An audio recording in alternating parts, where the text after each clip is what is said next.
வணக்கம், வாழ்க வளமுடன். இன்று அட்சய திருதியை. இதை வடமொழியில் சொன்னோம்னா அட்சய தீஜ் என சொல்லுவாங்க. இந்து மற்றும் சமண மதத்தில் இது ஒரு முக்கியமான நாள். தமிழ் மதமான சித்திரையில் வளர்பிறையில் அமாவாசை நாளை அடுத்த 3ஆம் நாளில் கொண்டாடப்படும் ஒரு முக்கியமான நாள் தான் இந்த அட்சய திருதியை. முதல் யுகமான கிருத யுகம் ஒன்று சொல்கிறாங்க. அதில் பிரம்மனால் தோற்றுவிக்கப்பட்ட அந்த முதல் யுகத்தை தோற்றுவித்த நாள் தான் இந்த அட்சய திருதியை என்று சொல்கிறாங்க. இந்து மதத்தில் குறிப்பிட்ட ஒரு காக்கும் கடவுள் நம்ம சொல்கிற விஷ்ணு பகவான் அந்த உலகத்தை அப்போ ஆட்சி செய்தார்னு சொல்கிறாங்க. இந்து புராணங்களில் குறிப்பிடப்படும் முக்கியமான ஒரு முனிவர் பரசுராமர்னு சொல்லுவாங்க.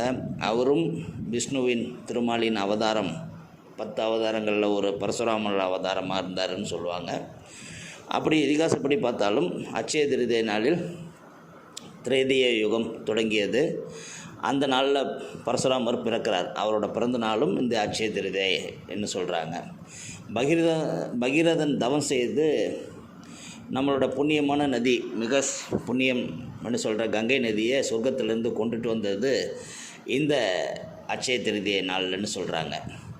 அதே போல் சமணர்கள் பொறுத்தவரை இந்த தீர்த்தங்கரர்னு சொல்லுவாங்க. இந்த தீர்த்தங்கரர்களில் அவங்களோட குருமார்களில் ஒருத்தவர் ரிஷபதேவர், அவர் நினைவாகவும் இந்த நாள் அனுஷ்டிக்கப்படுகிறது. அட்சயா என்னும் சொல் சான்ஸ்கிரிட்டில் எப்போதும் குறையாததுங்கிற பொருளில் நம்ம தமிழ் படுத்தலாம். இந்த நாளில் நல்ல பலன்களையும் வெற்றியையும் தரும்ங்கிறது இந்த நாளோட குறிப்பிட்டு சொல்லக்கூடிய முக்கியமான விஷயம். குறிப்பாக மங்களகரமான நீண்டகால சொத்துக்களான தங்கம், வெள்ளி, அவற்றின் செய்யப்பட்ட நகைகள், வைரம் மற்றும் இதர விலைமதிப்பற்ற கற்கள் மற்றும் வீடு மனைகள் போன்றவற்றை வாங்க உகந்த நாளாக கருதப்படுகிறது. அட்சய திருதியை நாளில் தொடங்கப்பட்ட எந்த ஒரு முயற்சியும் தொடர்ச்சியாக வளர்ந்து நன்மையை கொடுக்கும் என நம்பப்படுகிறது. ஆகையால் ஒரு வணிகத்தினை துவங்கும் நாளாக இதை குறிப்பிட்டு சொல்கிறாங்க. கட்டடம் கட்ட பூமி பூசை போட நல்ல நாள்னு சொல்கிறாங்க. இதனால் எல்லோரும் இந்த நாளை கொண்டாடக்கூடிய ஒரு நாளாக இருக்குது. சரி, ஜோதிட முக்கியத்துவம் என்ன பார்த்தோம்னா, இந்து மதத்தின் நல்ல நேரம், அதாவது முகூர்த்தம் பார்க்கும்போது ஜோதிடத்தின் பல ஆங்கிளில் பார்ப்பாங்க. அதில் 3 பௌர்ணமி நாட்கள் திதிகள் மிக மங்களகரமானவையாக கருதப்படுகிறது. இவை 3½ திதிகள் என்றும் அழைக்கப்படுகின்றன. அதாவது சித்திரை மாத வளர்பிறையில் முதல் திதி புது வருட துவக்கமாகவும், ஆவணி மாதத்தின் வளர்பிறையின் 10ஆம் திதி விஜயதசமியாகவும், வைகாசி மாதத்தில் வளர்பிறையின் 3வது திதி அட்சய திருதியாகவும், அதாவது பரசுராமர் ஜெயந்தியாகவும் கொண்டாடப்படுகிறது. கார்த்திகை மாதத்தின் வளர்பிறையில் முதல் திதி அரை திதியாக கணக்கில் கொண்டு இவை 3½ முழுத்தங்கள் என்று அழைக்கப்படுகின்றன. முதல் 3 திதிகள் முழுமையான திதிகளாகவும் கடைசி திதி அரை திதியாகவும் கணக்கிடப்படுகிறது. இவை மொத்தம் சேர்த்து 3½ முழுத்தங்கள் வழங்குகின்றன ஜோதிட சாஸ்திரம். இந்த நாளில் சூரியனும் சந்திரனும் சம அளவு உயிரொளியுடன் விளங்கும் நாள்னு இந்த நாளை ஜோதிடத்தில் சொல்கிறாங்க. அட்சய திருதியை நவன பருவம் என்னும் அழைக்கப்படுகிறது. அட்சய திருதியை ரோகிணி நட்சத்திரத்துடன் வரும் நாள் மிக மங்களகரமான நாளாக கருதப்படுகிறது. இன்னும் மத ரீதியாக இதை கொஞ்சம் பார்த்தோம்னா என்ன மாதிரிலாம் சொல்லியிருக்காங்க அட்சய திருதியை பற்றி என்ன? இந்து இதிகாசப்படி அட்சய திருதியை நாள் அன்று வேதவியாசர் மகாபாரதம் எழுதுவதற்காக விநாயகரிடம் ஒரு கட்டளை இடுகிறார். இதை எழுத சொல்லி திருமாலின் அவதாரமான பரசுராமனின் பிறந்த நாளாக கடைபிடிக்கப்படுகிறது. இது அவரோட பிறந்த தேசம்னு சொல்கிறது கோவாவும் கொங்கன் ஏரியாவும் பரசுராமரோட சேத்திரங்கள்னு சொல்கிறாங்க. வைசாக மாதத்தின் வளர்பிறையின் 3ஆம் நாளான அட்சய திருதியை வருடத்தின் மிக புனிதமான நாளாக கருதப்படுகிறது. பொதுவாக இந்த நாளில் திருமாலை நெல் அரிசியுடன் வணங்கியும் உண்ணா நோன்பிருந்தும் வழிபடுவர். இந்நாளில் கங்கையில் நீராடுவது மிக மங்களமான ஒரு செயலாக கருதப்படுகிறது. காசியின் அன்னபூரணி தாயாரிடமிருந்து சிவபெருமான் தமது பிச்சை பாத்திரத்தில் நிரம்பும் அளவு உணவை பெற்றதும் இந்த அட்சய திருதியை அன்றுதான். பாஞ்சாலியின் மானம் காக்க கண்ணன் அட்சய என்று கூறி பாஞ்சாலியின் ஆடையை வளர செய்ததும் அட்சய திருதியை நாளன்றுதான்.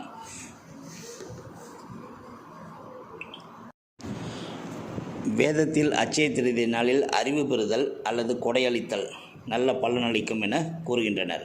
இது புதிய வணிகத்தையோ அல்லது முயற்சியையோ இல்லை படிப்பதையோ துவங்கும் நாளாக இருந்தால் மிக சிறப்புன்னு சொல்கிறாங்க.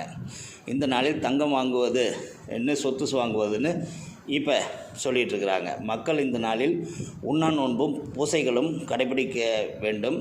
விசிறி, அரிசி, உப்பு, நெய், சர்க்கரை, காய்கறிகள், புளி, பழம், துணிகள் ஆகியவற்றை தானமாக கொடுக்க வேண்டும். இந்த நாளில் திருமாலை வணங்குவது, தீப வழிபாடு செய்வது சிறப்பு.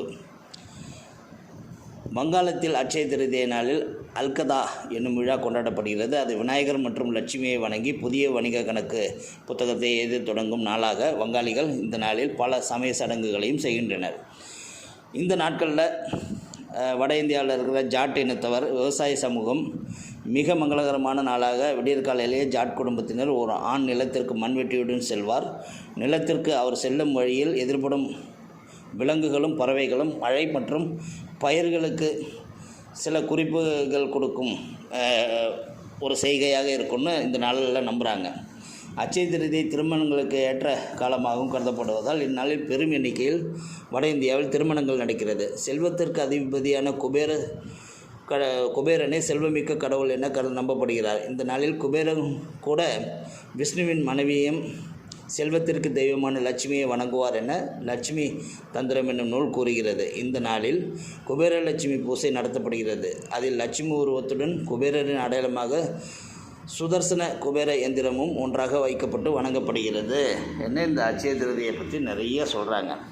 இதில் முக்கியமாக நம்ம கவனிக்க வேண்டியது அறிவு வளரும், அதுக்கான முயற்சி இன்றைக்கி செய்யலாம்ங்கிறது. ரெண்டாவது, நான் இன்னொன்று கேட்குறேன், எதாக இருந்தாலும் நம்மளோட முயற்சி வளரணும்.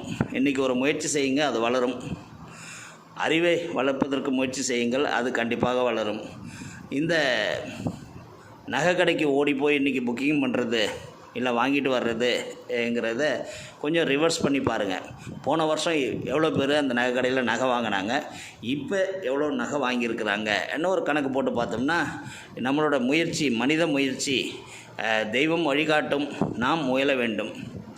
இயற்கை நமக்கு சில குறிப்புகள் கொடுக்கும், அதில் நம்ம கடந்து செல்ல வேண்டும், நீந்தி செல்ல வேண்டும், நடந்து செல்ல வேண்டும், முயற்சிக்க வேண்டும். இந்த வேண்டும் எல்லாம் இல்லாமல் அட்சய திருதி அன்னைக்கு போய் 1 கிராம் நகை வாங்கிட்டு வர்றதுங்கிறது ஒரு வேளை அன்றைக்கி ஒரு கோல்டு ரேட் வேணால் இன்க்ரீஸ் பண்ணுமே தவிர பொதுவில் அறிவு வளர்க்கும் முயற்சியை செய்வதற்கான தினமாக இதை கொள்ளுங்கள். திருமாலை வணங்குவதற்கான தினமாக இதை கொள்ளுங்கள். இந்த ஆசையை கொள்ளுவதற்கான ஒரு நாளாக இதை கடைபிடித்தால் இந்த அட்சய திருதியை உங்களுக்கு சிறப்பாக அமையும். வாழ்க வளமுடன்.